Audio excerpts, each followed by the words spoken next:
آج کچھ لوگ آخرت کو سنوارنے کے بجائے دنیا کی زندگی کو سنوارنے میں لگے ہیں، دنیاوی زندگی کو آراستہ کرنے میں لگے ہیں۔ آج کے وقت میں کچھ لوگوں نے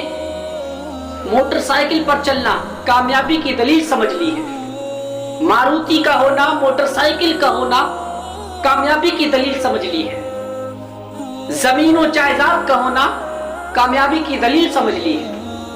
ہوائی جہاز پر سفر کرنا کامیابی کی دلیل سمجھ لی ہے، بڑے بڑے محلات بنا لینا کامیابی کی دلیل سمجھ لی ہے، سونا چاندی کو جمع کر لینا کامیابی کی دلیل سمجھ لی ہے۔ یاد رکھنا، یہ تمام چیزیں کامیابی کی دلیل نہیں ہے، کبھی یہ کامیاب انسان کو نہیں کر سکتی۔ نہ تو ہوائی جہاز پر سفر کرنا کامیابی کی دلیل ہے، نہ زمین و جائیداد کو خرید لینا کامیابی کی دلیل ہے، نہ موٹر سائیکل پر سفر کرنا کامیابی کی دلیل ہے، نہ بڑے بڑے محلات بنا لینا کامیابی کی دلیل ہے۔ میرے پیاروں، جھوپڑی میں رہ کر اللہ پاک کو یاد کر لینا کامیابی کی دلیل ہے۔ مصطفیٰ کریم صلی اللہ تعالیٰ علیہ وسلم کی پیاری پیاری سنتوں پر عمل کر لینا کامیابی کی دلیل ہے۔ شریعت مصطفیٰ کی پابندی کرنا کامیابی کی دلیل ہے، نمازوں کی پابندی کرنا کامیابی کی دلیل ہے، چھوٹوں پر شفقت کرنا کامیابی کی دلیل ہے، بڑوں کی عزت کرنا کامیابی کی دلیل ہے،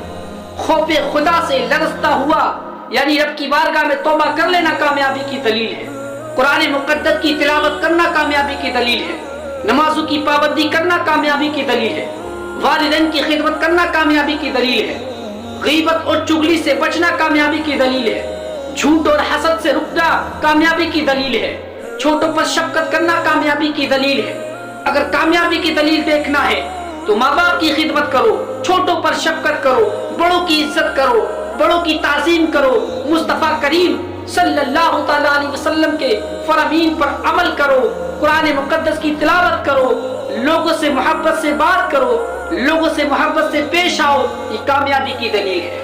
اگر بڑے بڑے محلات کا ہونا کامیابی کی دلیل ہوتا تو فرعون سب سے بڑا کامیاب ہوتا۔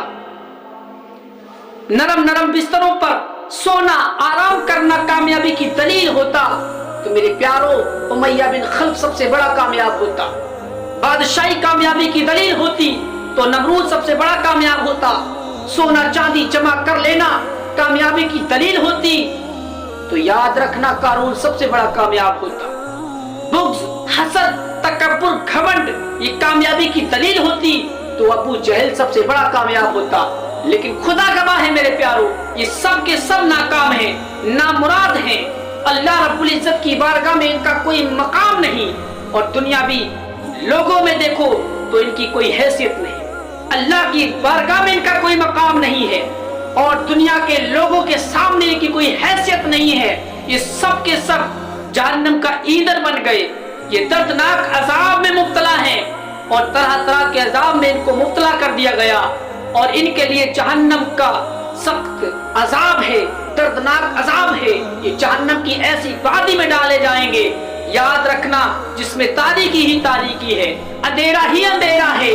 گرمی ہی گرمی ہے، اور وہ مسلمان ان کی بھی یہی کیفیت ہوگی، ان کا بھی حشر ایسا ہی ہوگا جو نمازوں کو جان بوجھ کر چھوڑتے ہیں، نمازوں کو جان بوجھ کر بھلا بیٹھے ہیں، نمازوں کو جان بوجھ کر ترک کرتے ہیں، اور دنیا کی لذتوں میں مشغول رہتے ہیں۔